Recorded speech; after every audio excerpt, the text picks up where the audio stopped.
இந்த காணொலியை பார்க்க வந்த எல்லாருக்குமே ஒரு அழகான வணக்கங்கள். இன்னைக்கு தெலுங்குல ரீசெண்டா ரிலீஸ் ஆயிருக்கக்கூடிய ஹரி கதா சம்பவானி யூகே அப்படின்ற ஒரு வேற லெவலான சீரீஸை பத்தி தான் இந்த வீடியோல பார்க்க போறோம். ஸோ வீடியோக்குள்ள போறதுக்கு முன்னாடி நம்ம சேனல்ல யாராவது லைக் அண்ட் சப்ஸ்கிரைப் பண்ணாம பார்த்துக்கிட்டு இருக்கீங்க அப்படின்னா மறந்துடாம அந்த விஷயங்களை பண்ணிட்டு இந்த வீடியோ கண்டினியூ பண்ணுங்க. இந்த சீரீஸோட ஸ்டார்டிங்ஸ்லயே தாஸ் அப்படின்ற ஒரு குட்டி பையனை காமிக்கிறாங்க. ஏதோ ஒரு பெரிய தப்பு பண்ணியிருப்பான் போல. அந்த விஷயங்கள் என்ன அப்படின்றது ரிவீல் பண்ணாம அவன் தப்பு பண்ணிட்டான் அப்படின்ற மாதிரி கோர்ட்ல நிக்க வைக்கிறாங்க. அங்க இருக்க ஜட்ஜும் இதை எல்லாத்தையும் நீ தெரிஞ்சுதான் பண்ணியா அப்படின்ற மாதிரி கேட்க ஒண்ணுமே பேசுறதா இல்ல. இதை பார்த்து அங்க இருக்கிற ஜட்ஜ் பாத்தீங்கன்னா கடுப்பாக்குறாரு. இவருக்கு ஒரு 14 வருஷம் சிறை தண்டனை கொடுக்குற, அதுவும் சிறுவர் சீர்திருத்த பள்ளியில தான் இருக்கணும் அப்படின்ற மாதிரி எழுத. அப்ப ஒரே ஒரு வார்த்தை தான் சொல்றான். அது என்ன அப்படின்னா, மனுஷனுக்கு மனுஷன் எதுக்கு இவ்வளவு இடைவேளை அப்படின்றது. இதை சொன்னதான் அங்க இருக்க யாருக்கும் ஒன்னும் புரியல. அப்படியே கட் பண்ணா இவனை ஜெயிலுக்கு கொண்டு போகணும் அப்படின்ற மாதிரி வண்டியில போய்கிட்டே இருக்கும்போது ஒரு நபர் காலை வச்சு இவன் மேல இடிச்சுட்டு வந்துகிட்டே இருக்க இவனுக்கு கோபமாகுது. அவரை பார்த்துக்கிட்டே இருக்கும்போது, என்னடா நீ இப்படி முறைக்கிற, உன்னெல்லாம் ஏத்துனது தப்பு, கீழ் ஜாதிக்காரன் நாய, என்ன பார்த்து நீ முறைக்கிறியாடா, ஜட்ஜை பார்த்து பேசிட்டா நீ என்ன அவ்வளோ பெரிய ஆளா அப்படின்னு மாதிரி அந்த நபரை போட்டு, அதாவது அந்த பையனை போட்டு அடிச்சுட்டு, இவனை தொட்டுட்டேன், என் கையெல்லாம் தீட்ட அடிச்சு தண்ணி கொடுங்கயா அப்படின்னு மாதிரி தண்ணி வாங்கிக்கிட்டே இருக்கும்போது பையன் ரொம்ப சூடாயிட்டு இருப்பான். பக்கத்துல ஒரு கண்ணு இருக்கும், அதை எடுத்து அந்த போலீஸ்காரரை சாகடிக்கிற மாதிரி காமிக்கிறாங்க.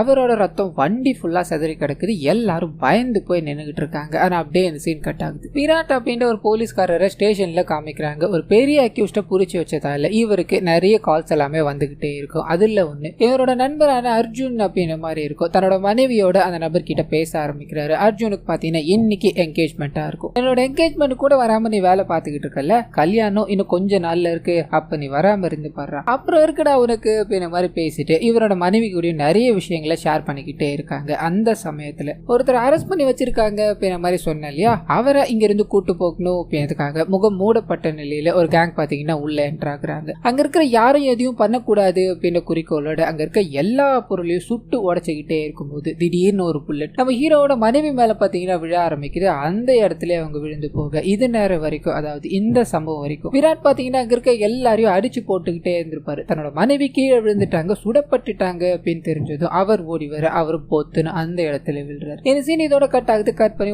ஒரு மாசம் கழிச்சு அப்படின்ற மாதிரி காட்டு பகுதியில இருக்க அரக்கு அப்படின்ற ஒரு ஊரை காமிக்கிறாங்க. அந்த ஊரோட தண்ணி டேங்க்ல ஏதோ நாத்தடிக்குது அப்படின்ற மாதிரி உள்ள இறங்கி செக் பண்ணி பார்த்திருப்பாங்க. தலை இல்லாம 2 பிணங்கள் கிடக்குது அப்படின்ற விஷயம் போலீஸ்காரங்களுக்கு தெரிய வருது. அதை பார்க்கும்போது லிட்டரலி எல்லாருமே பயந்து போறாங்க. இப்படி ஒரு கோரமான கொலையை யார் பண்ணிருப்பா, தலையே இல்லாம இருக்க, இந்த ஊர்ல என்ன நடக்குது அப்படின்ற மாதிரி பேசிக்கிட்டே இருக்க. இந்த விஷயங்கள் எல்லாத்தையும் பாத்தீங்கன்னா ரிப்போர்ட் எடுக்கணும். அதாவது அந்த ஊர்ல பாத்தீங்கன்னா நாடகம் ஃபேமஸா இருக்கும், அதை ரிப்போர்ட் எடுக்கணும் அப்படின்ற மாதிரி ஒரு லேடி வந்திருப்பாங்க. அவங்க ஷூட் பண்ணிக்கிட்டு இருக்காங்க.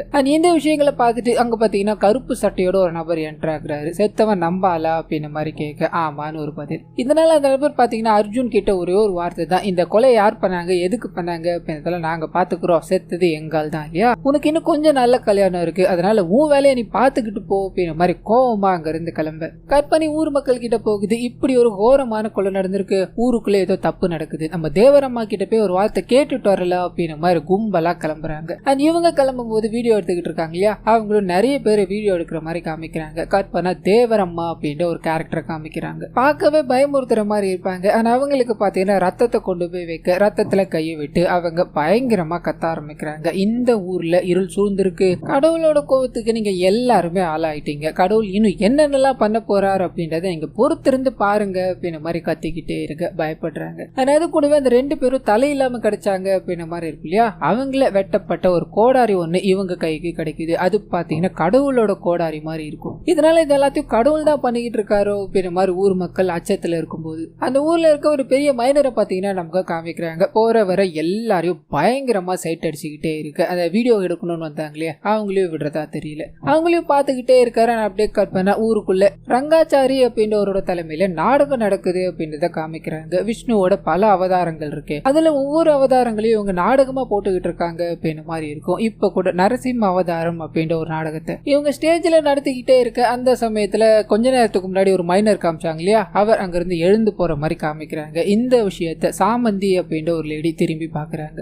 கட் பண்ண இந்த நபர் எழுந்து போனார் இல்லையா, அதுக்கான காரணம் என்ன அப்படின்னா ஒரு பொண்ணை தேடி போயிருப்பாரு. அந்த பொண்ணு இருக்கிற வழியா, அதாவது அந்த வீட்டு வழியா போய்கிட்டே இருக்கும்போது ஸ்டேஜ்ல அங்க நரசிம்ம அவதாரம் போய்கிட்டு இருக்குன்னு சொன்ன இல்லையா, அதே மாதிரி நரசிம்மன் இவர் முன்னாடி தோண ஆரம்பிக்கிறாரு. அதாவது கடவுள் தோண ஆரம்பிக்கிறாரு. மரத்தை பிச்சுக்கிட்டு வர ஆரம்பிக்கிறாரு. இதை பார்த்ததும் இந்த நபர் பயங்கரமா அலண்டுகிட்டே இருக்கு. அதே சமயத்துல நமக்கு நாடகம் நடந்துகிட்டு இருக்க மாதிரியும் காமிக்கிறாங்க. அங்க நரசிம்ம அவதாரத்தோட ஒரு கேரக்டர் உள்ள வந்து அங்க இருக்கிற அசுரர்கள் எல்லாத்தையும் வதம் பண்ணிக்கிட்டே இருக்க அதே மாதிரி இங்க நடக்குது. அதாவது அந்த கடவுள் தோன்றினார் இல்லையா, அவர் அந்த நபரை பிடிச்சி அவரோட வயிற்றுல இருக்க குடல்கள் எல்லாத்தையும் பிச்சு எரிஞ்சுக்கிட்டே இருக்கு. இது தூரத்துல இருந்து ஒரு நபர் சைக்கிள்ல பாக்குறாரு, போத்துன்னு கீழே விழுறாரு. கடவுள் அங்க இருக்காரு, கடவுளை நான் பார்த்துட்டேன் அப்படின்ற மாதிரி சொன்னதையே சொல்லிக்கிட்டே இருக்க ஊர் மக்கள் எல்லாருமே பயப்படுறாங்க. இவன் என்னன்னு தெரியல, சொன்னதே சொல்லிக்கிட்டு இருக்கா, சாமந்தி ஏதாவது பண்ணுமா அப்படின்ற மாதிரி சொல்ல அவங்க சில மூலிகைகள் எல்லாத்தையும் அரைச்சிட்டு வந்து இவருக்கு கொடுக்கணும் அப்படின்ற மாதிரி போகும்போது அவர் எடுத்துக்கிறதா தெரியல. நீங்க எல்லாருமே வாங்க, கடவுளை நான் காமிக்கிறேன் அப்படின்ற மாதிரி அந்த இறந்து போன நபர் இருக்காரு அந்த இடத்துக்கு கூட்டு போக அங்க போலீஸ்காரங்களா நின்னுகிட்டு இருக்காங்க.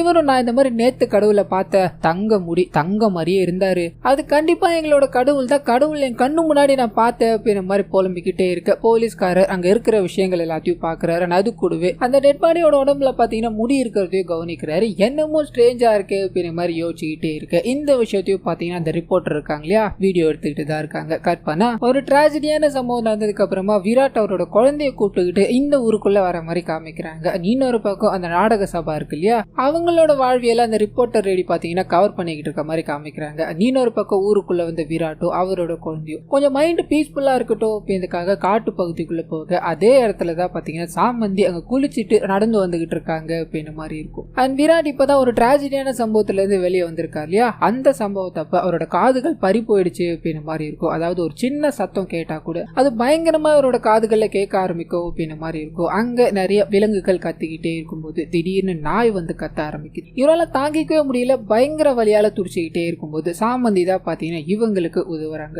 இந்த காட்டுக்குள்ள ரொம்ப நேரம் இருக்காதீங்க, இங்க இருந்து போயிடுங்க அப்படின்ற மாதிரியும் சொல்லிட்டு ஆள் அடையாளமே தெரியாம காணாம போயிடுறாங்க. கட் பண்ணா ஹீரோ இருக்கா இல்லையா விராட், அவர் தன்னோட குழந்தைய இங்க கொண்டு வந்ததுக்கான காரணம் என்ன அப்படின்றத நினைச்சு பார்க்க ஆரம்பிக்கிறாரு. ஆக்சிடென்ட்ல அதாவது அந்த ஷூட்டிங் சம்பவத்துல இவரோட காது போயிடுச்சு அப்படின்ற மாதிரி இருக்கும் இல்லையா, அதே மாதிரிதான் மூளையில ஒரு பிரச்சனை வந்துட்டு இருக்கும். இவரால மேக்சிமம் 2 வருஷம் தான் உயிரோட இருக்க முடியும் அப்படின்ற மாதிரி இருக்கும். இதனால தன்னோட பொண்ணுக்கு ஒரு நல்ல ஃபேமிலி தேவை, அதுக்கு அர்ஜுனோட ஃபேமிலி தான் கரெக்ட் அப்படின்ற மாதிரி தெரிஞ்சுதா இங்க வந்திருக்காரு அப்படின்ற விஷயத்த இவர் நினைச்சு பார்த்துக்கிட்டே இருக்க இன்னொரு பக்கம் ஸ்டேஜ்ல அந்த நாடக சபா இருக்கு இல்லையா, அவங்க ஒரு நாடகத்தை அரங்கேற்றிட்டு இருக்காங்க. இந்த வாட்டி பாதி பன்றியாகவும் பாதி மனுஷனாகவும் இருக்க விஷ்ணு அவதாரத்தை தான் பாத்தீங்கன்னா இவங்க கையில எடுத்து அதை அரங்கேற்றிக்கிட்டு இருக்காங்க அப்படின்ற மாதிரி இருக்கும். இந்த நாடகத்தை பார்க்கணும் அப்படின்றதுக்காக அர்ஜுனும் நம்ம ஹீரோட குழந்தை இருக்கும் இல்லையா அவங்களும் வந்திருக்காங்க அப்படின்ற மாதிரி இருக்கும். நாடகத்தை ரசிச்சுக்கிட்டே இருக்கும்போது ரிப்போர்ட்டரும் அங்க இருக்காங்க. அப்ப யாரு எவரு அப்படின்னு தெரியாத ஒரு நபர் பாத்தீங்கன்னா முகம் மூடப்பட்ட நிலையில இருக்கும். அர்ஜுன் கிட்ட வந்து ஏதோ ஒரு விஷயத்த ஷேர் பண்ண அவர் அங்கிருந்து வேகமா கிளம்ப ஆரம்பிக்கிறார். அண்ட் இதை பார்த்த ரிப்போர்ட்டர் ஏதோ ஸ்ட்ரேஞ்சா இருக்கே அப்படின்ற மாதிரி கேமரா தூக்கிட்டு போக அர்ஜுன் பாத்தீங்கன்னா காட்டுக்குள்ள போய்கிட்டே இருக்கும்போது திடீர்னு அவர் முன்னாடி நிறைய பன்றிகள் வர ஆரம்பிக்குது.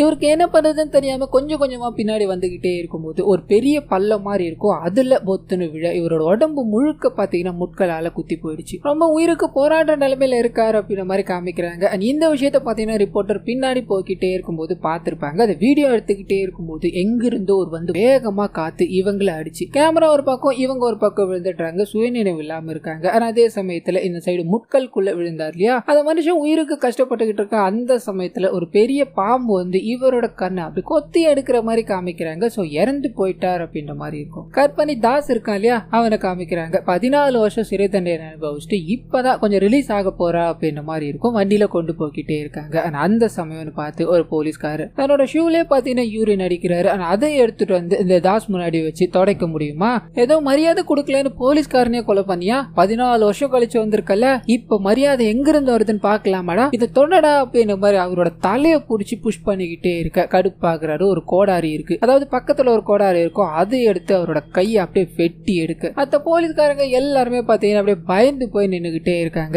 இவர் அங்க இருந்து கிளம்பி அப்படியே ஒரு எரிஞ்சு போன வீடு மாதிரி இருக்கும் அங்க போறாரு. ஏதோ ஒரு விஷயத்த நினைச்சு பயங்கரமா அழுதுகிட்டே இருக்க இந்த சீன் அப்படியே கட் ஆகுது. கட் பண்ணி அர்ஜுன் இறந்து போனார் இல்லையா அங்க காமிக்கிறாங்க. போலீஸ்காரங்க எல்லாத்துக்குமே பாத்தீங்கன்னா அதிர்ச்சியா இருக்கு. அண்ட் முக்கியமா விராட்க்கு இதை ஏத்துக்கவே முடியல. ஏன்னா இவருக்கு நெருக்கமான நண்பர் இவரா இருந்திருப்பாரு, தன்னோட குழந்தைய இங்க ஒப்படைச்சிட்டு போகலாம் அப்படின்னு ஒரு பிளானோடய இருந்திருப்பாரு. இப்போ இந்த மாதிரி நடந்ததால தாங்கிக்கவே முடியல. தன்னோட நண்பனுக்கு இறுதி சடங்கு எல்லாமே செய்யறாரு. நான் அப்பதான் போஸ்ட்மார்ட்டம் ரிப்போர்ட்லயும் சாகரத்துக்கு முன்னாடி அர்ஜுன் குடிச்சிருக்காரு, காட்டு பணிகள் துரத்துனதால பெரிய பள்ளம் தெரியாம அங்க போய் விழுந்துட்டு இருக்காரு, மத்தபடி எதுவும் ஸ்ட்ரேஞ்சா இல்ல அப்படின்னு மாதிரி தான் வரும். இதனால ஃபேமிலி மொத்தமும் பாத்தீங்கன்னா ஒரு மாதிரி அப்செட்ல இருக்காங்க. இன்னும் ஒரு வாரத்துல கல்யாணம் இருந்தது, அதுக்குள்ள இந்த போலீஸ்காரரை கடவுள் கொன்னுட்டாரு, ஊருக்குள்ள என்ன நடக்குது அப்படின்னு மாதிரி மக்கள் எல்லாருமே முன்னுக்கு பின் முரண் முரணா பேசிக்கிட்டே இருக்கும்போது விராட்டோட பொண்ணு பாத்தீங்கன்னா ஒரு மாதிரி குற்ற உணர்ச்சியில தள்ளப்படுறாங்க. அன்னைக்கு நாடகத்துக்கு போகணும் அப்படின்னு மாதிரி அடம் பிடிச்சவங்க அவங்களாதான் இருப்பாங்க. நான் மட்டும் அன்னைக்கு போகல அப்படின்னா அர்ஜுன் அங்கிள் உயிரோட இருந்திருப்பாரு இல்லப்பா, இதுக்கு காரணமே நான் தானப்பா அப்படின்ற மாதிரி அழுதுகிட்டே இருக்கும்போது இவர் இந்த சம்பவத்துல இருந்து ஒரு முடிவு எடுக்கிறாரு. அது என்ன அப்படின்னா அர்ஜுனுக்கு உண்மையா என்ன நடந்தது அப்படின்றத கண்டுபிடிக்கணும் அண்ட் என்னோட பொண்ணோட குற்ற உணர்ச்சியை போக்கணும் அப்படின்றது தான் அது. இதுக்கான வேலைகள்ல பாத்தீங்கன்னா இறங்க ஆரம்பிக்கிறாரு. அந்த ஊர் மக்கள் முதற்கொண்டு அந்த சம்பவம் நடந்தது இல்லையா, அங்க எல்லா இடத்துக்கும் போய் நிறைய விஷயங்களை கலெக்ட் பண்ண ஆரம்பிக்கிறாரு. ஊரை பொறுத்த வரைக்கும் நிறைய முரண்பாடான கருத்துக்கள் இருக்கும் இல்லையா. இறந்து போனவங்க எல்லாருமே கடவுளால தான் இறந்து போனாங்க அப்படின்னு மாதிரி ஒரு குரூப்போ, கடவுள் இல்ல ஒன்னும் இல்ல, இறந்து போனவங்க எல்லாருமே இந்த காட்டு விலங்கு அடிச்சு அதாவது ஒரு அசம்பாவிதம் நடந்து இறந்து போனவங்க தான், கொலை பண்றவங்க ஊருக்குள்ளதான் இருக்கணும் அப்படின்னு மாதிரி பேசிக்கிட்டு இருக்காங்க. இந்த எல்லா விஷயங்களையும் விராட் பாத்தீங்கன்னா கேதர் பண்ணிக்கிட்டே இருக்க அந்த சமயத்துல ரங்காச்சாரி பாத்தீங்கன்னா அந்த வழியா வந்துகிட்டே இருக்கும்போது ஊர் மக்கள் எல்லாருமே ஐயா கடவுள் தான் கொண்டுகிட்டு இருக்காருன்றாங்க, அதை பத்தி நீங்க என்ன சொல்றீங்கன்னு கேட்க இவர் பாத்தீங்கன்னா அந்த விஷ்ணுவோட புராணங்களை பாட ஆரம்பிக்கிறாரு. விஷ்ணு இருக்காரு அப்படின்ற மாதிரி தைரியத்தையும் கொடுத்துக்கிட்டே இருக்கும்போது ஒரு தலைவர் ஒருத்தர் இருப்பார் இல்லையா, அவர் கூப்பிட்டு ஊருக்குள்ள நிறைய பிரச்சனை போய்கிட்டே இருக்கு, கடவுள் கொண்டுகிட்டு இருக்காரு அப்படின்ற மாதிரி இருக்கு, இதனால 6 மணிக்கு மேல வீட்டை விட்டு யாரும் வெளியே வர வேணாம், உங்களுக்காக நான் இருக்கேன் அப்படின்ற மாதிரி ஒரு அறிக்கையை விட எல்லாருமே வீட்டோட முழங்குறாங்க. கற்பனா ஒரு தலைவரே பாத்தீங்கன்னா பனைமரத்துல சாகடிக்கப்பட்டு தொங்க விட்டு இருக்காரு அப்படின்ற மாதிரி ஒரு நியூஸ் இதுக்கு அடுத்த நாள் கிடைக்குது. மக்கள் ஓடி போய் பாக்குறாங்க, விராட் ஓடி போய் பாக்குறாரு. ஊர் மக்கள் ஏற்கனவே பயத்துல தான் இருந்தாங்க. இப்ப ஊர் தலைவரே இறந்து போயிட்டாரு அப்படின்றது இவங்களுக்கு இன்னும் பயத்தை கொடுக்குது. கடவுள் தான் கொலை பண்ணிக்கிட்டு இருக்காரு,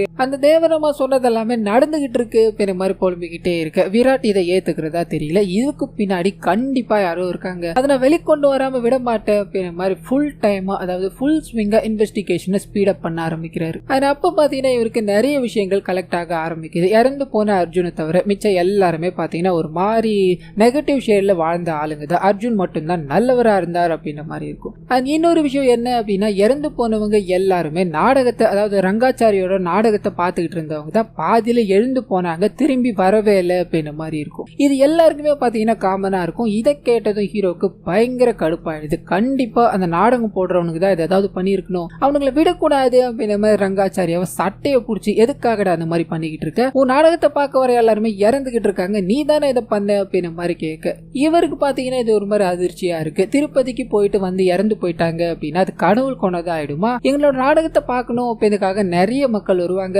யார் வந்திருக்கா யார் வரல அப்படின்றது எங்களால தெரிய கூட படுத்த முடியாது, ஏன்னா எங்களுக்கு ஞாபகமும் இருக்காது. இப்படி இருக்கும்போது நாங்க எதுக்காக கொலை பண்ணணும் அப்படின்ற மாதிரி பேசிக்கிட்டே இருக்க பக்கத்துல ரேடியோ இருக்கும், அது ஆன் ஆயிடுது. பயங்கர சத்தத்தை கொடுத்துக்கிட்டே இருக்க ஹீரோவால தாங்கவே முடியல. தப்புன்னு தண்ணிக்குள்ள முழுகிடுறாரு. அந்த சமயம் பார்த்து அங்க இருக்க எல்லாருமே ரேடியோ ஆஃப் பண்ண இவர் எழுந்துக்கிறாரு. சார் புரிஞ்சுக்கோங்க, நாங்க அந்த விஷ்ணுவோட கொள்கைகளையும் அவதாரங்களையும் ஊர் முழுக்க பரப்பிக்கிட்டு இருக்கவங்க, நாங்க இதுல இன்வால்வ் ஆக கிடையாது, எங்களுக்கு இதுக்கும் எந்த சம்பந்தமும் இல்லை அப்படின்ற மாதிரி சொல்ல இவர் பார்த்து முறைச்சிக்கிட்டே இருக்காரு. கற்பனா தாஸ் இருக்கா இல்லையா, அவரோட பிளாஷ்பேக் ரொம்ப பயங்கரமான கோவத்துல கையில 2 ஆயுதங்களை எடுத்துக்கிட்டு வேக வேகமா வெளியே வந்துகிட்டே இருக்க அவரை பார்த்து ஒரு 4-5 பேர் ஓட ஆரம்பிக்கிறாங்க. விடுறதா தெரியல. 4 பேரையும் பிடிச்சி ரொம்ப கொடூரமான முறையில வெட்டி வேட்டையாடி அதை பார்த்தீங்கன்னா ரசிச்சுக்கிட்டே இருக்காரு அப்படின்ற மாதிரி இவரை காமிச்சு அப்படி கட் பண்ணி இந்த சைடு பிரசன்ட்டுக்கு போகுது. கருப்பு சட்டை போட்டு ஒரு நபர் சுத்திக்கிட்டு இருக்காரு அப்படின்ற மாதிரி இருக்கும் இல்லையா, அவர் ஊருக்குள்ள இறந்து போனவங்க யார் யார் அப்படின்ற மாதிரி எண்ணிக்கிட்டு அடுத்து யார் சாக போறா அப்படின்றது தெரியும், இது போலீஸ் கிட்ட சொன்னா போலீஸ்காரங்க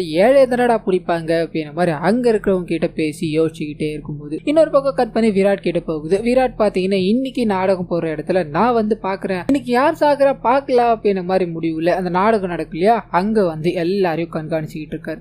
அதுல பாத்தீங்கன்னா ஒரு 3 பேரை மார்க் பண்றாரு. அதாவது 3 பேர் பாத்தீங்கன்னா பயங்கர கெட்டவங்களா இருப்பாங்க, அந்த நாடகத்தை பார்க்கணும் அப்படின்ற மாதிரி வந்திருப்பாங்க, அவங்க எல்லாரும் மேலேயும் கண்ணு வைங்க அப்படின்ற மாதிரி ஒரு போலீஸ்காரரையா உட்கார வச்சுட்டு அங்க பாத்துக்கிட்டே இருக்கும்போது அந்த நாடகம் பாத்தீங்கன்னா ஸ்டேஜ்ல நடக்க ஆரம்பிக்கிற மாதிரி காமிக்கிறாங்க. இந்த வாட்டி விஷ்ணுவோட அவதாரம் என்ன அப்படின்னா ஒரு சிறு குழந்தையா வந்திருப்பாரு. சோ அந்த நாடகம் அங்க அரங்கேறிக்கிட்டே இருக்கும்போது இந்த 3 பேருமே பாத்தீங்கன்னா கொஞ்சம் நேரம் இடைவேளையில அவங்களோட வீட்டுக்கு கிளம்ப போறாங்க அப்படின்ற மாதிரி இருக்கும். ஒருத்தரா ஃபாலோ பண்ண நம்ம ஹீரோ அனுப்பிவிட ஒரே ஒரு ஆள் மட்டும் மிஸ் ஆயிட்டார் அப்படின்ற மாதிரி இருக்கும். அங்க வேகமா ஓடி போக காடு மாதிரி இருக்கும். சார் இங்க போனா சார், எங்க போனா என்ன ஆனா அப்படின்னு கண்டுபிடிக்க முடியல, வாங்க சார் இங்க இருந்து போயிடலான்னு சொல்ல விராட் பீட்டர்தா தெரியல வேகமா உள்ள ஓடி போக அந்த காணாம போன நபர் இருக்கா இல்லையா, முட்டி போட்டுக்கிட்டு எதிரில் யாரையோ ஒருத்தர் பார்த்து கும்பிட்டுக்கிட்டே இருக்க இவர் திரும்பி பாக்குறாரு. அந்த விஷ்ணு அவதாரம் அங்க ஸ்டேஜ்ல நடந்துகிட்டு இருக்கு இல்லையா, குழந்தை அவதாரம் மாதிரி கேட்டப்பல அதே மாதிரி இங்க ஒருத்தர் நின்னுகிட்டு இருக்காரு. அவரோட முகம் என்ன அப்படின்றது தெரியல. இதனால விராட் அங்க என்ன நடக்குது அப்படின்ற மாதிரி பயத்துல பாத்துக்கிட்டே இருக்கும்போது இன்னொரு பக்கம் ஸ்டேஜ்ல நாடகம் நடக்கிற மாதிரி காமிக்கிறாங்க. அந்த குட்டியா இருக்க விஷ்ணுவுக்கு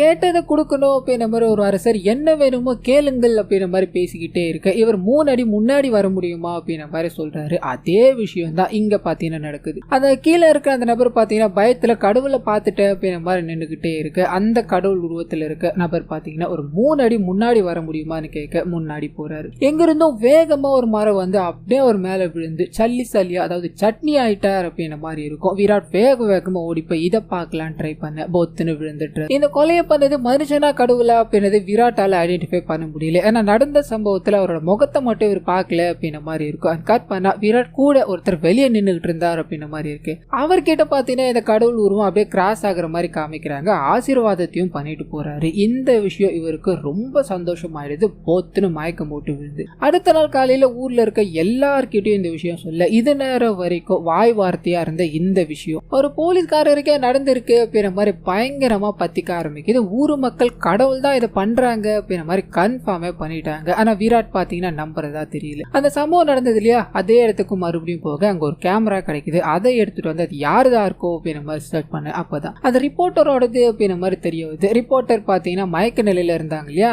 அப்போ சாமந்தி அவங்கள கொண்டு போய் அவங்களுக்கு முதலுதவி பண்ணிக்கிட்டு இருந்தாங்க அப்படின்ற மாதிரி இருக்கும். ஆனா அவங்க பண்ணிக்கிட்டு இருக்க விஷயம் பாத்தீங்கன்னா ஊர் மக்களுக்கு தெரியாது. ரிப்போர்ட்டர் காணாம போயிட்டாங்க அப்படின்ற மாதிரி தான் இருக்கும். ஹீரோ அவங்கள ட்ரேஸ் பண்ணணும் அப்படின்ற மாதிரி ட்ரை பண்ண ஆளை காணும். ஆனா அதே சமயத்துல மயக்க நிலையில இருந்து ரிப்போர்ட்டர் எழுந்துக்கிறாங்க. பார்த்த விஷயங்களை நினைச்சு பாக்குறாங்க, பயந்து போறாங்க. ஆனா அப்படியே கட் பண்ண ஹீரோ இந்த ஊர்ல ஒரு போலீஸ்காரர்லாம் கிடையாது, நண்பர் இறந்து போயிட்டாரு அப்படின்ற மாதிரி போலீஸ்காரரா விசாரிச்சிருப்பா இல்லையா. இந்த விஷயம் உண்மையாலே அந்த ஊர்ல இருக்க போலீஸ்காரருக்கு கடுப்பு ஏத்துது. என்னோட ஸ்டேஷன்ல வந்து நீ வேலை பார்த்த அப்படின்னா என் மரியாதை என்ன ஆகுறது, ஒழுங்கு முறைதான் இங்க இருந்து போயிடு அப்படின்ற மாதிரி இவரையும் சந்தேகத்தின் பேர்ல பிடிச்சு வச்சிருந்த அந்த நாடகக்காரங்களையும் விட்டுட்டாரு. நீண்ட நாள்ல ஹீரோக்கு என்ன பண்ணுதுன்னு தெரியாம தன்னோட நண்பன் இறந்து போனா இல்லையா அந்த இடத்துக்கு போய் உட்காந்து ஃபீல் பண்ணிக்கிட்டே இருக்க அதே இடத்துக்கு அந்த ரிப்போர்ட்டர் தன்னோட கேமராவை காணும் அப்படின்ற மாதிரி தேடி வராங்க. அப்ப பாத்தீங்கன்னா இவங்களுக்கு அந்த வீடியோ கிளிப்பிங் இருக்கும் இல்லையா கேசட் அது கிடைக்குது. அதை பார்த்து நின்றுகிட்டே இருக்க ஹீரோவும் வேகமா ரங்காச்சாரி இருக்கா இல்லையா அவர்கிட்ட போறாரு. நேத்து நான் பார்த்தவரும் ஒரு 6 அடி இருந்தது, பயங்கர வெள்ளையா இருந்தது. உங்க கூட்டத்துல அப்படி யாரும் இப்போ இங்க இல்ல. ஆனா கண்டிப்பா உங்க கூட்டத்துல தான் இருந்திருக்கணும். அதை நான் வெளிக்கொண்டு வராம விட மாட்டேன். உங்க எல்லாரையும் நான் ஒரு நாள் கண்டிப்பா பிடிக்காம விட மாட்டேன் அப்படின்ற மாதிரி அங்க இருந்து கிளம்ப அந்த நாடக சபா எல்லாருமே பாத்தீங்கன்னா ஒண்ணு கூடுற மாதிரி காமிக்கிறாங்க. விஷ்ணுவோட ஒரு நாமத்தை சொல்லி நின்னுகிட்டே இருக்கு. அப்படியே கட் பண்ணி அந்த ஊரோட எஸ்ஐ இருக்கா இல்லையா அவர்கிட்ட போகுது. அவரோட சீனியர் ஆபீசர் போன் பண்ணி யோ என்னையா ஊர்ல இந்த மாதிரி நடந்துகிட்டு இருக்கு, உனக்கு ப்ரமோஷன் வேணுமா வேணாமா, ஏதாவது பார்த்து பண்ணிதானே ஆகணும் அப்படின்ற மாதிரி பேச இவர் என்ன பண்ணலான்னு யோசிக்கிறார். இன்னொரு பக்கம் அந்த நாடக சபா கிட்டே போகுது. விராட் வந்து மிரட்டிட்டு போன விஷயங்களையும் அவர் கண்டுபிடிக்காம விட மாட்டேன் அப்படின்ற மாதிரி பேசிட்டு போன விஷயங்களையும் அங்க இருக்க எல்லாருமே யோசிச்சு பாக்குறாங்க. இதை நம்ம பண்ணிதான் ஆகணுமா, நமக்கு பிரச்சனை வர மாதிரி இருக்கு, இது எல்லாத்தையும் விட்டுடலாமா அப்படின்ற மாதிரி அங்க இருக்க ஒரு லேடி கேக்குறாங்க. பட்டுன்னு ரங்காச்சாரி இருக்கா இல்லையா பயங்கர கோபம் ஆயிட்டாரு. எல்லாத்தையுமே நான் விட்டுடுறேன், நான் இழந்ததை எனக்கு திருப்பி கிடைக்குமா, என்னோட வைதகி எனக்கு திருப்பி கிடைப்பாளா அப்படின்ற மாதிரி ஒரு போட்டோவை பார்த்து பயங்கர கோபமா நின்றுகிட்டே இருக்க கட் பண்ணி ஒரு பிளாஷ்பேக் உள்ள கொண்டு போறாங்க. இவங்களோட பொண்ணு பாத்தீங்கன்னா இறக்குற தருவாயில இருந்திருப்பாங்க. வைதேகியை நீங்களே பாத்துக்கோங்கப்பா அப்படின்ற மாதிரி வச்சுட்டு எங்கேயோ போயிட்டாங்க அப்படின்ற மாதிரி இருக்கும். இதனால பேர குழந்தையார வைதேகிய இவர் தான் பாத்துக்கணும் அப்படின்ற மாதிரி வளர்க்க ஆரம்பிக்கிறாரு. கொஞ்சம் கொஞ்சமா அவங்க வளர்ந்து வந்துகிட்டே இருக்கு. அப்பதான் அவங்களுக்கு ஒரு பெரிய டாக்டர் ஆகணும் அப்படின்ற ஆசை இருக்குது தெரிய வருது. இதனால அவங்கள ஒரு பெரிய டாக்டர் ஆக்கணும் அப்படின்றதுக்காக வெளியூருக்கு இவங்க மொத்த பேரும் சேர்ந்து படிக்க வைக்க அனுப்புற மாதிரி காமிக்கிறாங்க. நாட்கள் போக ஆரம்பிக்குது. அவங்க டாக்டர் படிப்பை எல்லாமே முடிச்சுட்டு இந்த ஊருக்கு வராங்க அப்படின்ற மாதிரி காமிக்க எல்லாருமே சந்தோஷமாயிடுறாங்க. வந்த முதல் வேலையா ஊர்ல இருக்க எல்லாருக்குமே என்ன பிரச்சனை இருக்கு, என்ன மெடிசன் எல்லாம் தேவை அப்படின்ற விஷயங்கள் எல்லாத்தையும் பண்ணிக்கிட்டே இருக்க தாத்தாக்கு ரொம்ப பிடிச்சி போயிடுது. ஆனா தன்னோட பேத்தி இங்கதான் இருக்கணும் அப்படின்ற மாதிரி இவரு டிமாண்ட் பண்ணல. காரணம் என்ன அப்படின்னா அவங்க படிச்சு முடிச்சாங்க, அவங்களுக்கு என்ன தோணுது அதையே பண்ணட்டும் அப்படின்ற மாதிரி இருக்கு. அந்த சமயத்துலதான் ஒரு கருப்பு சட்டை போட்டுக்கிட்டு ஊருக்குள்ள ஒருத்தன் சுத்திட்டு இருக்கான் அப்படின்ற மாதிரி சொன்ன இல்லையா அவனோட பேர் கேஷவ் அப்படின்றது. அவனோட அம்மாக்கு உடம்பு சரியில்லை அப்படின்ற மாதிரி இந்த வைதேகி போய் செக் பண்ற மாதிரி காமிக்கிறாங்க. அப்ப முதலா கேசவ் இவங்களை பார்க்கும்போது பார்த்த உடனே பிடிச்சி போயிடுது. ஆனா அவங்களோட எண்ணங்கள் பாத்தீங்கன்னா மைண்டுக்குள்ள ஓட ஆரம்பிக்குது. அவங்கள அடையணும் அப்படின்ற மாதிரி துடிச்சுக்கிட்டே இருக்கு. அந்த சமயத்துலதான் ரங்காச்சாரி தன்னோட பேத்தியோட நடந்து போய்கிட்டே இருக்காரு. திடீர்னு மழை வர ஆரம்பிச்சதால என்ன பண்ணுதுன்னு தெரியாம யோசிச்சுக்கிட்டே இருக்கும்போது அந்த கேஷவ் இருக்கான் இல்லையா வண்டியில வர, ஐயா மழை பயங்கரமா பெய்யுது, என்னையும் என்னோட பேத்தியும் அங்க கொஞ்சம் இறக்கி விட முடியுமாயா அப்படின்ற மாதிரி பேத்தியை உட்கார வச்சுட்டு இவரை உட்காரலான்னு போக அந்த நபர் பிடிச்சி தள்ளி விட்டுட்டு வண்டி எடுத்துக்கிட்டு போய்கிட்டே இருக்காரு. அண்ட் ரங்காச்சாரியாவும் பின்தொடர்ந்து வந்து என்னோட குழந்தைய விட்டுடுங்கய்யா அப்படின்ற மாதிரி கேஞ்சிக்கிட்டே இருக்க அந்த நபர் நிறுத்துறதா தெரியல. வீட்டுக்கு வராரு. அந்த லேடியை தூக்கிட்டு போய் ரொம்ப கொடூரமான முறையில கற்பழிக்கிறார். இவர் என்ன பண்ணதுன்னு தெரியாம நிறைய பேர்கிட்ட உதவி கேட்கிற மாதிரி காமிக்க ஆரம்பிக்கிறாங்க. அதுல ஒருத்தர் ஊர் தலைவர் அவர்கிட்ட போய் சொல்லும்போது வேகமா அவர் வர்றாரு. டேய் என்னடா பொண்ணுங்களை தூக்கிட்டு வந்து ரேப் பண்ற அளவுக்கு நீ வளர்ந்துட்டியாடா அப்படின்ற மாதிரி அந்த லேடியை பார்க்க ஆசை இவருக்குள்ள கூட ஆரம்பிக்குது. சோ இவரும் கெடுக்க ஆரம்பிக்கிறார் அப்படின்ற விஷயத்த காமிக்கிறாங்க. கெடுத்து முடிச்சதும் இவர் வண்டியில தூக்கிட்டு போய்கிட்டே இருக்க பின்னாடியே ரங்காச்சாரி என்னோட பேத்தியை விட்டுடுங்க, என்னோட வைதேகியை விட்டுடுங்க அப்படின்ற மாதிரி கெஞ்சிக்கிட்டே இருக்காரு. ஒரு கட்டத்துக்கு மேல வயசானவர் தான் இல்லையா, நடக்க முடியாம பொத்துன்னு விழ தூக்கிட்டு போன வைதேகியை நமக்கு காமிக்கிறாங்க. ஒருத்தர் 2 பேர் இல்ல, அந்த கேங்ல இருக்க எல்லாருமே இவங்களை மறுபடியும் ரேப் பண்ணிக்கிட்டே இருக்கு. ஒரு கட்டத்துக்கு மேல சாகர தருவாயில போயிட்டாங்க. லிட்டரலி இறந்து போயிட்டாங்க அப்படின்ற மாதிரி இருக்கும். கொஞ்சம் உயிர் தான் இருக்கும். அப்பன்னு பார்த்து தூக்கிட்டு வந்து அந்த தாத்தா முன்னாடி தூக்கி போட்டு போக இவர் ஓடி போய் தன்னோட குழந்தைய பாக்குறாரு. பயங்கரமா அழுகுறாரு. சுத்தி இருக்கவங்க எல்லாருமே கண் கலங்கி நின்னுகிட்டே இருக்கும்போது இவங்க கடைசி நிமிடத்துல தான் இருக்காங்க இல்லையா. அப்போ எனக்கு நடந்த விஷயத்த ஊருக்குள்ள சொல்ல வேணாம், ஏன்னா சில பேர் பண்ண பாவங்களால ஊருக்குள்ள டாக்டரே வராம போக வாய்ப்பு இருக்கு, இதை நீங்க பண்ணிதான் ஆகணும் தாத்தா, எனக்கு சத்தியம் பண்ணி கொடுங்க அப்படின்ற மாதிரி கையை காமிச்சுக்கிட்டு அவங்களோட உயிர் பாத்தீங்கன்னா பிரிஞ்சு போயிடுது.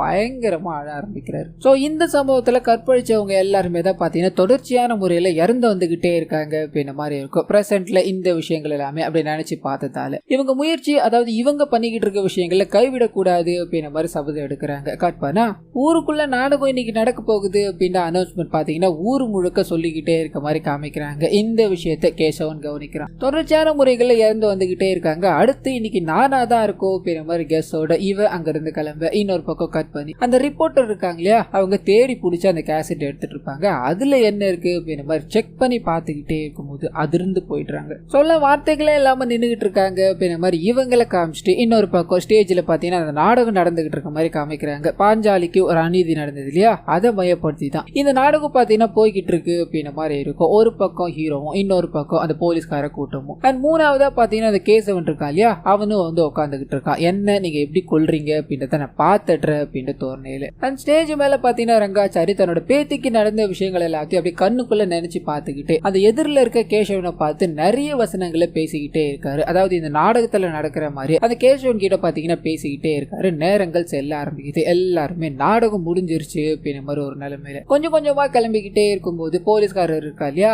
நீங்க இன்னைக்கு நைட்டு ஃபுல்லா இங்கதான் இருந்தாகணும், நீங்க இதுல இன்வால்வ் ஆகல அப்படின்றது நீங்க இது மூலமா தானே நிரூபிக்க முடியும்னு சொல்ல எல்லாரும் ஸ்டேஜ் மேலே உட்காந்துட்டுறாங்க. குழந்தைகள் எல்லாமே தூங்க ஆரம்பிக்கிறாங்க. இப்பயும் அசம்பாவிதம் எதுவும் நடக்கிற மாதிரி தெரியல. நேரங்கள் செல்ல ஆரம்பிக்குது. விடிஞ்சு போயிடுது. அந்த சமயத்துலதான் இந்த சரி கேசவன் இருக்கா இல்லையா, ஒண்ணுமே நடக்கல அப்படின்னு மாதிரி திமுறா கொஞ்சம் கொஞ்சமா நடந்து வந்துகிட்டே இருக்கும்போது ஒருத்தர் வேகமா ஓடி வந்து ஐயா ஊருக்குள்ள ஒருத்தர் செத்து கிடக்குறாரு அப்படின்ற விஷயத்த சொல்ல ஹீரோ ஓடி போய் பாக்குறாரு. கிருஷ்ணரோட சக்கரம் இருக்கும் இல்லையா, அதுல பாத்தீங்கன்னா ஒரு நபரோட தலை கொய்யப்பட்டு சாகடிக்கப்பட்டிருக்காரு அப்படின்ற மாதிரி இருக்கும். நம்ம ஹீரோக்கு சின்னதா ஒரு சத்தம் கேட்டாலும் அது மைன்யூட்டா இல்லாம பெருசா கேட்கும் அப்படின்ற மாதிரி இருக்குமே. இதை அட்வான்டேஜா பயன்படுத்தி அங்க இருக்கிற இடங்களை பாத்தீங்கன்னா ஆராய ஆரம்பிக்கிறாரு. ஆனா அந்த சமயத்துலதான் தூரத்துல ஏதோ ஒரு சத்தம் கேக்குது. ஆனா அதை நோக்கி ஓட ஆரம்பிக்கிறாரு. அப்பதான் இவர் எதிர்பார்க்காத ஒரு விஷயத்த கவனிக்கிறாரு. அங்க பாத்தீங்கன்னா ஆள் நடமாட்டமே இல்லாத ஒரு இடத்துல ஒரு வீடு மாதிரி இருக்கு. உள்ள போய் பார்க்க அந்த கிருஷ்ணரோட அவதாரங்கள் நிறைய இடங்கள்ல தோன்றுச்சு அப்படின்ற மாதிரி இருக்கு இல்லையா, அந்த கெட்டப் எல்லாமே அங்க அடுக்கி வச்சிருக்கு. இவருக்கு ஒரு மாதிரி புரியாம நின்னுகிட்டே இருக்க பட்டுன்னு திரும்பி பார்க்க யாரோ ஒருத்தர் நின்னுகிட்டு இருக்காரு கிருஷ்ணரோட அவதாரத்துல. இவருக்கு தெரிஞ்சு போயிடுச்சு அது மனுஷன் அப்படின்றது. யார் ராணி, எதுக்காகடா இது எல்லாத்தையும் பண்ணிக்கிட்டு இருக்க அப்படின்ற மாதிரி கேட்க இவர் தட்டி விட்டுட்டு, அதாவது அந்த கிருஷ்ணர் வேஷத்துல இருக்காரு, தட்டி விட்டுட்டு ஓடணும் அப்படின்ற மாதிரி ட்ரை பண்ண தள்ளு முள்ளு ஏற்பட ஆரம்பிக்குது. ஆனா அந்த சமயத்துல பயங்கரமான ஒரு ஒலி எழுப்பி விராட்ட பாத்தீங்கன்னா ஒரு மாதிரி நிலக்கொலைய வச்சுட்டாரு. நான் யாருன்னு உனக்கு தெரிஞ்சாகணுமா அப்படின்ற மாதிரி அவதாரத்தை காட்டி நின்னுகிட்டே இருக்க மாதிரி காமிக்க அப்படியே இந்த சீன் கட் ஆகுது. பிளாஷ்பேக் உள்ள போகுது. தாஸ் அப்படின்ற ஒரு கேரக்டர் காமிச்சாங்க இல்லையா, அவனோட பிளாஷ்பேக் தான். சின்ன வயசுல பாத்தீங்கன்னா ஊர்ல இவங்க ஒதுக்கப்பட்ட சமூகத்தை சேர்ந்தவங்க அப்படின்ற மாதிரி இருக்கும். ஏன் இவங்களோட நிழல கூட யாரும் மிதிக்க மாட்டாங்க அப்படின்ற மாதிரி இருக்கும். கடைக்கு டீ வாங்கணும் அப்படின்ற மாதிரி போக அங்க இருக்கவங்க எல்லாருமே தன்னோட அம்மாவை ரொம்ப கேவலப்படுத்துறாங்க. அம்மா டீயை வாங்கிக்கிட்டு காசு கொடுக்கலான்னு போக உன் காசை வச்சுதான் நான் வயிற்று ஒப்பிக்கிட்டு இருக்கேன்னா, இந்த தீட்டுப்பட்ட காசெல்லாம் எனக்கு வேணாம், நீ முதல்ல இங்க இருந்து கிளம்பு மாதிரி அடிக்காத குறையா அனுப்பிவிட அம்மா இது எல்லாத்தையும் மனசுக்குள்ளே வச்சுக்கிட்டு இவங்களோட பையன் கிட்ட பாத்தீங்கன்னா ஒரே ஒரு வார்த்தையை தான் சொல்றாங்க, நல்லா படி அப்படின்றது தான். நீ படிக்கிறது மூலமா தான் நம்ம முன்னேற முடியும் அப்படின்ற மாதிரி ஸ்கூல்ல அனுப்பி வைக்க ஸ்கூல்ல பாத்தீங்கன்னா இவனை தனியா உட்கார வைக்கிறாங்க. மத்த பசங்களோட சேர வைக்கல. அண்ட் வீட்லயும் பாத்தீங்கன்னா யாரும் இவங்களுக்கு இல்ல அப்படின்ற மாதிரி இருக்கும். இதனால பையன் பாத்தீங்கன்னா ஒரு மாதிரி சோகமா இருப்பான். அவனை சந்தோஷப்படுத்தணும் அப்படின்றதுக்காக அம்மா நிறைய விஷயங்களை பண்ண ஆரம்பிக்கிறாங்க. அம்மா பாத்தீங்கன்னா நிறைய கனவுகளையும் காண்டுகிட்டு இருக்காங்க. பையன் ஒரு பெரிய ஆள் ஆகணும் அப்படின்ற மாதிரி. சோ இப்படி ஒரு வாழ்க்கையை தான் தாஸ் வாழ்ந்துகிட்டு இருக்காரு அப்படின்ற விஷயத்த காமிச்சு ஒரு நாள் பாத்தீங்கன்னா இவங்களை கோயிலுக்குள்ளே விட மாட்டாங்க அப்படின்ற மாதிரி இருக்கும் இல்லையா. இதை பத்தி இவங்களோட தாத்தா கிட்ட கேட்கும் போது நம்ம பிறப்பால தாழ்ந்தவங்களாயிட்டோம், அவங்க எல்லாருமே மேன்மை ஆயிட்டாங்க, இது எல்லாமே நம்மள படைச்ச கடவுளை தான் நம்ம கேட்கணும் அப்படின்ற மாதிரி சொல்ல இந்த குழந்தைக்குள்ள பாத்தீங்கன்னா எண்ணங்கள் அப்படியே ஓட ஆரம்பிக்குது. மேல கீழே அப்படின்ற மாதிரி எதுக்காக படைக்கணும், மனுஷனுக்கு எதுக்கு இவ்வளவு இடைவேளை அப்படின்ற மாதிரி மனசுக்குள்ளேயே கேட்டுக்கிட்டே இருக்கு. அம்மா பாத்தீங்கன்னா அதை கவனிக்கிறாங்க, கோபம் அடைகிறாங்க. நீ அந்த கடவுளே போய் கேட்டு வா போடா அப்படின்ற மாதிரி கோயிலுக்குள்ள யாருக்குமே தெரியாம அவனை இறக்கி விட அவன் டைரக்டா போய் கடவுளை பாக்குறான். கடவுள்கிட்ட தன்னோட கஷ்டங்கள் எல்லாத்தையும் சொல்லி எதுக்காக இந்த பிரிவினை அப்படின்ற மாதிரி கேட்டுக்கிட்டே இருக்கும்போது திடீர்னு இவனுக்கு ஒரு மாதிரி பழி போற மாதிரி இருக்கு. பெல்ல ஆட்டி விட்டுட்டான். சத்தம் கேட்டதால அங்க இருக்க எல்லாருமே ஓடிவிட அம்மா கரெக்டான சமயத்துல இவனை அங்க இருந்து தூக்கிட்டு போயிடுறாங்க. கட் பண்ணா ஸ்கூல்ல தன்னை தனியா உட்கார வச்சு பாடம் நடத்திக்கிட்டே இருக்கும்போது ஆசிரியர் ஒரு கேள்வியை கேட்டு உங்கள யாருக்காவது அந்த பதில் தெரியுமா அப்படின்ற மாதிரி கேட்க இவனுக்கு அந்த பதில் தெரியும். ஐயா நான் சொல்றேன், நான் சொல்லட்டுமா அப்படின்ற மாதிரி கைய தூக்கிக்கிட்டே இருக்க யாருமே கண்டுக்கிறதா தெரியல. இவெல்லாம் படிக்க வரதே பெருசு, இங்க உட்கார வச்சது இல்லாம சரிக்கு சமமா இவனை பேச வர வைக்கணுமா அப்படின்ற மாதிரி தட்டி கழிச்சிட்டு போக்கிட்டே இருக்கு. இவனுக்குள்ள அப்படியே ஓட ஆரம்பிக்குது. அதை நினைச்சுக்கிட்டு நடந்து போய்கிட்டே இருக்கும்போது நேற்று கோயிலுக்குள்ள போனது இவனோட அம்மா தான் அப்படின்ற மாதிரி ஊருக்காரங்க கண்டுபிடிச்சிட்டாங்க. கோயில் நகையை காணோம், அம்மனோட மூக்குத்தி எங்கடி, அதை ஒழுங்கு மருதியா கொடுக்க போறியா இல்லையா அப்படின்ற மாதிரி இவங்களை போட்டு பயங்கரமா அடிச்சு கொடுமைப்படுத்திக்கிட்டே இருக்க பையன் இந்த விஷயத்த பாக்குறான். ஓடி வந்து கட்டி பிடிச்சி அழ ஆரம்பிக்கிறான். இவங்களும் பாத்தீங்கன்னா எவ்வளவு சொல்லி பாக்குறாங்க, நாங்க கடவுளை பார்க்கணும் அப்படின்ற மாதிரி தான் போனோம், மத்தபடி எதுவுமே எடுக்க கிடையாதுயா, என் பையன் பயப்படுறான், கொஞ்சம் அடிக்காம சொல்லுங்கய்யா அப்படின்ற மாதிரி கேட்டுக்கிட்டே இருக்கும்போது மனுஷங்க மதிக்கிறதாவே தெரியல, மிதிச்சு சாகடிக்க ஆரம்பிக்கிறாங்க. ஒரு கட்டத்துக்கு மேல அவங்க கல்லுல அடிச்சு அந்த இடத்துல இறந்து போயிட்டா அப்படின்ற மாதிரி இருக்கும். குழந்தை அழுதுகிட்டே இருக்கு. அப்ப கூட பாத்தீங்கன்னா இவனுக்கு சும்மா விடதா தெரியல, புடவைக்குள்ள ஒளிச்சு வச்சிருப்பாயா, அதை எல்லாத்தையும் எடுத்து பாத்திரணும்யா, வாங்கயா அப்படின்ற மாதிரி கையை கொண்டு போக்கிட்டே இருக்க கோவத்தோட உச்சக்கட்டத்துக்கு தாஸ் போக ஆரம்பிக்கிறான். தன்னோட அம்மாவை கொலை பண்ணவனை பிடிச்சி பக்கத்துல பாத்தீங்கன்னா ஒரு சுத்தியல் இருக்கும், அதை எடுத்து பயங்கரமா அடிச்சு ரத்தம் சொட்ட சொட்ட அவரை சாகடிச்சு விட்டுட்டுறான். சோ முதல் கொலையை பண்ணிட்டு கோர்ட்டுக்கு போனா அப்படின்ற மாதிரி இருக்கும் இல்லையா, அங்க நடந்த சம்பவம் தான் அதுக்கு காரணம் அப்படின்ற மாதிரி இருக்கும். சோ அவன் தான் இங்க கடவுள் அவதாரத்துல நின்னுகிட்டு இருக்க தாஸ் அப்படின்ற மாதிரி நமக்கு ரிவீல் பண்ணி முடிக்க இந்த விஷயங்கள் எல்லாத்தையும் விராட் கேட்டுக்கிட்டே இருக்க மாதிரி காமிக்கிறாங்க. சோ உன்னோட அம்மாவை கொலை பண்ணவனுங்களே நீ வெளியே வந்து பழி வாங்கிட்ட அப்படின்ற மாதிரி இருக்கு.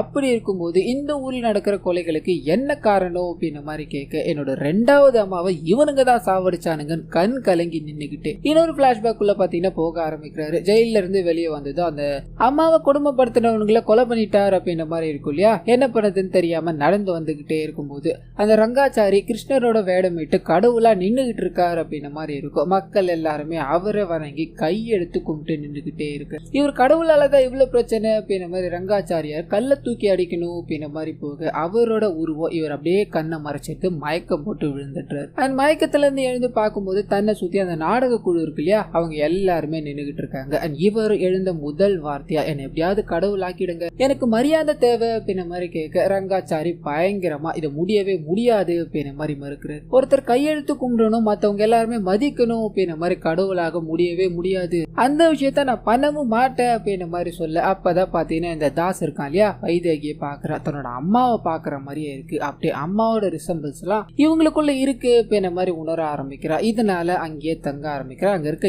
எல்லாருக்குமே செல்ல குழந்தையாயிடுறான். கட் பண்ணா தன்னோட அம்மாவை பார்க்கணும் அப்படின்ற மாதிரி ஊருக்கு போறான். அம்மா கடைசியா இறந்து போனாங்க இல்லையா, அந்த கல்லு முன்னாடி அம்மா உங்களை மாதிரியே ஒருத்தவங்க இருக்காங்கம்மா வைதேகி, அவங்க உங்களை மாதிரியே என்ன நல்லா பாத்துக்கிறாங்கம்மா அப்படின்ற மாதிரி ரொம்ப சந்தோஷத்தோட வைதேகிக்கு ஒரு புடவை வாங்கிட்டு போய்கிட்டே இருக்கு. அப்பதான் அவங்க கற்பழிக்கப்பட்டு சாகடிக்கப்பட்டுட்டாங்க அப்படின்ற விஷயம் தெரிய ஆரம்பிக்குது. ரொம்ப டென்ஷன் ஆகி பயங்கரமா அழ ஆரம்பிக்கிறான். அதே சமயத்துல ரங்காச்சாரியும் பாத்தீங்கன்னா தன்னோட பேத்தியை இறந்ததால கடவுள் மேல இருக்க நம்பிக்கையை வெறுக்க ஆரம்பிக்கிறாரு. ஏன்னா 60 வருஷமா, அதாவது இவர் பிறந்ததுல இருந்து மக்களுக்கு உங்களோட புகழதான் நான் பாடி கொண்டு போய்கிட்டு இருக்கேன், இத்தனை நாளா நீங்க எங்களுக்கு வந்து உதவிங்க அப்படின்ற மாதிரி நினைச்சேன், இப்பதான் அது இல்ல அப்படின்ற மாதிரி தெரிஞ்சது, இங்க இருக்கிறது உண்மை அப்படின்னா உங்ககிட்ட வந்து நானே அதுக்கான பதில்களை தேடிக்கிறேன் அப்படின்ற மாதிரி மேல இருந்து குதிக்கிறோம் ட்ரை பண்ண இந்த சைடு இருக்கா இல்லையா தாஸ், அவன் தடுத்து நிறுத்தினான். இத்தனை நாள் தர்மத்தை காக்கிற கடவுள் பற்றி போற்றி பாடிட்டு இருந்தோம், அந்த கடவுள் நமக்கு வேணாம், தர்மத்தை அழிக்கிற கடவுள் தான் நமக்கு வேணும், என்ன கடவுள் ஆக்குங்க, என்ன கடவுள் ஆக்குங்க அப்படின்ற மாதிரி பயங்கரமா கத்திக்கிட்டே இருக்க கூட இருக்க எல்லாருமே அதை ஒத்துக்கிறாங்க, கத்த ஆரம்பிக்கிறாங்க. அண்ட் சாமந்தி இருக்காங்க இல்லையா, அவங்களும் பாத்தீங்கன்னா இந்த காடே எனக்கு அத்துப்படி இவனை கடவுள் ஆக்குங்க, அது மூலமா அதர்மம் பண்ற எல்லாரையுமே நாம தண்டிக்கலாம் அப்படின்ற மாதிரி சொல்ல அப்பதான் இவரை கடவுள் ஆக்கணும் அப்படின்ற மாதிரி நிறைய விஷயங்களை பண்ண ஆரம்பிக்கிறாங்க. சோ ஒவ்வொரு அவதாரமா வந்து மக்களை கொண்டுகிட்டு இருக்காரு அப்படின்ற மாதிரி இருக்கு இல்லையா, அது இந்த தாஸ் தான் அப்படின்ற மாதிரி ரிவீல் ஆகி முடிக்க விராட் பாத்தீங்கன்னா இன்னொரு மர்மத்தை கேட்க ஆரம்பிக்கிறாரு. இதெல்லாம் கொலை பண்ணவங்க எல்லாருமே பாத்தீங்கன்னா அந்த பொண்ணு கற்பழிச்சவங்க அப்படின்ற மாதிரி தான் இருக்கும். ஆனா அந்த போலீஸ்காரர் அதாவது விராட்டோட நண்பர் இறந்து போனாரு இருக்கு இல்லையா, அதுக்கான காரணம் என்ன அப்படின்ற மாதிரி கேட்க உன்னோட நண்பன் என்ன பண்ணான்னு தெரியுமா அப்படின்ற மாதிரி காரணத்தை சொல்லாம நிறைய சத்தங்களை எழுப்பி அந்த விராட்டை பாத்தீங்கன்னா அப்படியே மயக்கம் அடைய வச்சுட்டு இவர் அங்கிருந்து தப்பிச்சு போயிட்டார் அப்படின்ற மாதிரி இருக்கும். கட் பண்ணா இதுக்கு அடுத்த நாள் காலையில சாமந்தி இவரை சுயநினைவுக்கு கொண்டு வராங்க. இவரும் எழுந்ததும் எல்லாத்தையுமே நீங்க தானே பண்ணிக்கிட்டு இருக்கீங்க, இதெல்லாம் உங்களுக்கு தப்புன்னு படலையா அப்படின்ற மாதிரி கேட்க அதர்மம் பண்ணவங்களை அழிக்கிறதுல எங்களுக்கு தப்புன்னு தெரியல, இதை பண்ணவன் இன்னும் ஒரே ஒருத்தன் பாக்கி இருக்கான், அவனை அழிக்காம விட மாட்டோம் அப்படின்ற மாதிரி நின்றுகிட்டே இருக்கு. இவர் வேகமா ஓடி போய் அந்த போலீஸ்காரர் இருக்கா இல்லையா அவர்கிட்ட சொல்லி இது எல்லாத்தையுமே பண்ணிக்கிட்டு இருக்குது ரங்காச்சாரியோட குழுதான், ஆனா ரங்காச்சாரி இல்ல அப்படின்ற மாதிரி சொல்ல போலீஸ்காரருக்கு பயங்கர ஈகோவா இருக்கும். நீ என்னடா சொல்றது, நான் என்னடா கேக்குறது. நம்ம ஹீரோவை தட்டி விட்டுட்டு வண்டியில போக்கிட்டே இருக்க இன்னொரு பக்கம் அந்த ரிப்போர்ட்டர் இருக்காங்க இல்லையா, அவங்க அந்த பார்த்த விஷயங்களை சொல்லணும் அப்படின்றதுக்காக வேகமா நிறைய இடங்களுக்கு போய்கிட்டே இருக்க மாதிரி காமிக்கிறாங்க. கட் பண்ணி விராட் பாத்தீங்கன்னா ரங்காச்சாரியாரை போய் பாக்குறாரு அப்படின்ற மாதிரி இருக்கும். நடந்த விஷயங்கள் எல்லாத்தையும் புட்டு வச்சுட்டு இனிமேல ஒரு கொலைகளும் நடக்க அனுமதிக்க மாட்டேன், இது எல்லாமே சட்டப்படியா நடக்க வேண்டிய விஷயங்கள் தான், நீங்க இதுல தலையிடக்கூடாது அப்படின்ற மாதிரி பேசிக்கிட்டே இருக்கு. அந்த மனுஷன் சட்டம் இங்க எதுவுமே பண்றது இல்ல, உனக்கு தெரிஞ்ச சட்டம் இப்ப என்ன பண்ணிக்கிட்டு இருக்குது தெரியுமா அப்படின்ற மாதிரி கேட்க கட் பண்ணி அந்த போலீஸ்காரர் இருக்கா இல்லையா கேஷவ் கூட கூட்டு சேர்ந்துட்டார் அப்படின்ற விஷயத்த காமிக்கிறாங்க. அவங்க 2 பேரும் சேர்ந்து நாடகத்துக்கு போய்கிட்டு இருக்க மாதிரி இருக்கும். இந்த வாட்டி பாத்தீங்கன்னா பட்ட பகல்ல நாடகம் நடக்குது. ஹீரோ கிட்ட அந்த ரங்காச்சாரியார் பாத்தீங்கன்னா ஒரு சபதம் போட்டிருப்பாரு. அது என்ன அப்படின்னா பட்ட பகல்ல மக்களுக்கு மத்தியில இந்த கொலை நடக்கும், தப்பு பண்ற எல்லாருக்குமே கடவுள் வந்து தண்டிப்பார் அப்படின்ற பயத்தை உருவாக்குவ அப்படின்ற மாதிரி சொல்லிட்டு கல்கி அவதாரம் அப்படின்ற ஒரு நாடகத்தை பாத்தீங்கன்னா அரங்கேற்றிட்டு இருக்காரு. அதுல பாத்தீங்கன்னா விஷ்ணு எந்த அவதாரம் எடுப்பார், எப்படி இருப்பார் அப்படின்ற மாதிரி வர்ணிச்சுக்கிட்டே இருக்கும்போது இந்த விஷயங்களை கேசவ் பார்த்துக்கிட்டே இருக்கா. ஒரு மாதிரி நெக்கலாவும் உட்காந்துக்கிட்டே இருக்கா. ஆனா அந்த சமயத்துல கேசவ வதம் பண்ணணும் அப்படின்ற மாதிரி தாஸ் இருக்கான் இல்லையா, அவன் கத்தி எடுத்துக்கிட்டு வேகமா வந்துகிட்டே இருக்கும்போது போலீஸ்காரர் இதை கண்டுபிடிச்சிட்டாரு. கேசவ தள்ளி விட இந்த விஷயம் பாத்தீங்கன்னா அப்படியே அங்க இருக்க எல்லாருக்குமே எக்ஸ்போஸ் ஆக ஆரம்பிக்குது. எல்லா மக்களும் பயந்துகிட்டு ஓட ஆரம்பிக்கிறாங்க. தாஸ் ஒரு பக்கம் ஓடிக்கிட்டே இருக்க போலீஸ்காரர் அவரை பிடிக்கணும் அப்படின்ற மாதிரி ட்ரை பண்ண அப்பதான் ஹீரோ இருக்கா இல்லையா அவர்கிட்ட ரங்காச்சாரி எங்களோட தாசை காப்பாற்ற முடியுமா அப்படின்ற மாதிரி ரிக்வெஸ்ட் பண்ணி கேட்க இதனால இவர் காப்பாற்றணும் அப்படின்ற மாதிரி போறாரு. ஆனா அந்த சமயத்துல போலீஸ்காரர் தாசை பிடிக்கணும் அப்படின்றதுக்காக கன் எடுத்து சுட ஆரம்பிக்கிறாரு. ரத்த காயங்களோட தாஸ் கீழே விழும்போது அந்த சமயம்னு பார்த்து தாசை காப்பாற்றணும் அப்படின்றதுக்காக சாமந்தி இருக்காங்களே அவங்க வந்து சண்டை போட ஆரம்பிக்கிறாங்க. இன்னொரு பக்கம் விராட்டும் பாத்தீங்கன்னா 2 பேர் சண்டையும் பிரிச்சு விட்டுக்கிட்டே இருக்காரு. சட்டப்படிதான் இது தண்டிக்க வேண்டி இருக்கு, நான் சொல்றத கேளுங்க அப்படின்ற மாதிரி கேட்டுக்கிட்டே இருக்க யாருமே மதிக்கிறதா தெரியல. தாஸ் பாத்தீங்கன்னா இந்த போலீஸ்காரரை விடக்கூடாது அப்படின்ற மாதிரி உயிருக்கு துடிச்சுக்கிட்டு இருக்க அந்த நிலைமையிலும் தன்னோட வாயால அவரோட கழுத்தை கடிச்சு ரத்தம் சொட்ட கொலை பண்ணிட்டார் அப்படின்ற மாதிரி இருக்கும். சாகர தருவாயில என்னோட அம்மாவை அதாவது வைதேகி அம்மாவை இந்த நிலைமைக்கு ஆளாக்குன எல்லாரையுமே நான் கொண்டுட்டேன், ஒரே ஒருத்தனை மட்டும் நான் விட்டுட்டேன் சார், உங்களுக்கு ஒரு பொண்ணு இருக்குல்ல சார், உங்களை பொண்ணு பத்திரமா பாத்துக்கோங்க, இந்த உலகத்துல இவனை மாதிரி ராட்சசன்கள் நிறைய பேர்கள் இருக்காங்க அப்படின்ற மாதிரி சொல்லி இறந்து போக விராட் பாத்தீங்கன்னா ஒரு மாதிரி அப்செட் ஆயிட்டாரு. நிறைய விஷயங்கள் இவருக்குள்ள ஓடிக்கிட்டே இருக்கு. அந்த இறந்து போறப்ப சொன்ன விஷயங்களும் தன்னோட நண்பன் இறந்து போன விஷயமும் ஊருக்குள்ள இறந்து போனவங்க எல்லாரோட விஷயங்களும் பாத்தீங்கன்னா அப்படி ஓடிக்கிட்டே இருக்கு. இன்னொரு பக்கம் நம்மளோட கடவுளை நம்ம இழந்துட்டோம், இதுக்கு மேல இந்த ஊர்ல இருக்க வேண்டாம் அப்படின்ற மாதிரி நாடக குழு இருக்காங்க இல்லையா அவங்களோட பொட்டி படுக்க எல்லாத்தையும் எடுத்துக்கிட்டு கிளம்ப ஆரம்பிக்கிறாங்க. இந்த சைடு கேசவன் இருக்கா இல்லையா அவன் பாத்தீங்கன்னா நல்ல புது சட்டை எல்லாத்தையும் போட்டுக்கிட்டு கொலை பண்ணவன் செத்து போயிட்டான், இனிமேல் நம்ம வீட்டுல உட்கார முடியுமா, ஒரு புது டீச்சர் வந்திருக்காங்களா நான் போய் பார்த்துட்டு வரேன் அப்படின்ற மாதிரி வண்டியில போக்கிட்டே இருக்கும்போது எதிரில அந்த நாடக சபை கூட்டத்தை பார்க்க ஒரு மாதிரி இலக்காரமா சிரிச்சுட்டு போய்கிட்டே இருக்கும்போது எங்கிருந்தோ குதிரையில ஒரு நபர் வந்து அந்த கேஷவ் தலையை கொய்துட்டார் அப்படின்ற மாதிரி இருக்கும். தலை அப்படியே பறந்து போய் நாடக சபா இருக்கு இல்லையா அவங்களோட வண்டியில போய் விழுது. ஆனா அப்பதான் ஒரு ட்விஸ்ட் ரிவீல் ஆகும். விராட் இது எல்லாத்தையும் யோசிச்சுக்கிட்டே இருந்தார் அப்படின்ற மாதிரி இருக்கும் இல்லையா, எப்படியா இருந்தாலும் கொஞ்ச நாள்ல சாக போறார் அப்படின்ற மாதிரி இருக்கும். இதனால அந்த நாடக சபா கிட்ட போய் என்னோட பொண்ணை நீங்களே பாத்துக்கோங்க, இனிமேல் இவதான் உங்களோட வைதேகி அப்படின்ற மாதிரி சொல்லிட்டு வைதேகி இறந்து போனாங்க இல்லையா அவங்களுக்கான பழிய நான் வாங்குறேன் அப்படின்ற மாதிரி பண்ணிருப்பாரு. சோ அதாவது கேஷவோட தலையை வெட்டது இவர் தான் அப்படின்ற மாதிரி இருக்கும். ஊர் மக்கள் எல்லாருமே அந்த முகம் மூடப்பட்ட நிலையில வந்து அவர் தான் கடவுள் இருக்காரு, அதர்ம பண்ணவங்களை அழிப்பாரு அப்படின்ற மாதிரி பயங்கரமா போற்றி பாட ஆரம்பிக்கிறாங்க. அதே சமயத்துல நாடக சபாவும் தங்களோட வேலை முடிஞ்சிருச்சு, தங்களோட கடமை முடிஞ்சிருச்சு அப்படின்ற மாதிரி ஹீரோவோட குழந்தைய கூப்பிட்டுக்கிட்டு பயணத்தை தொடங்க ஆரம்பிக்கிறாங்க. கட் பண்ணா விராட் அண்ட் சாமந்தி 2 பேரும் பாத்தீங்கன்னா ஏதோ ஒரு விஷயத்த ஷேர் பண்ணிக்கிற மாதிரி காமிக்கிறாங்க. அது என்ன அப்படின்னா தாஸ் இறந்து போறப்ப உன்னோட நண்பனை நான் கொலை பண்ணணும் அப்படின்ற மாதிரி ட்ரை பண்ண, ஆனா நான் கொலை பண்ணல அப்படின்ற மாதிரி சொல்லியிருப்பான். சோ ஹீரோவோட நண்பரை கொலை பண்ணது யாரா இருக்கும், என்ன காரணமா இருக்கும் இருக்கும் அப்படின்ற மாதிரி யோசிச்சுக்கிட்டே இருக்கும்போது அப்பதான் ரிப்போர்ட்டர் லேடி ரொம்ப நேரமா சுத்திக்கிட்டு இருந்தாங்க அப்படின்ற மாதிரி இருக்கும் இல்லையா. கரெக்டா வந்து சேர்றாங்க, அந்த வீடியோவை பிளே பண்ண ஆரம்பிக்கிறாங்க. அப்பதான் நமக்கு ஒரு அமானுஷ்யமான விஷயம் பாத்தீங்கன்னா ரிவீல் ஆகும். இத்தனை பேரை கொலை பண்ணது அந்த தாஸ் தான் அப்படின்ற மாதிரி இருக்கும் இல்லையா.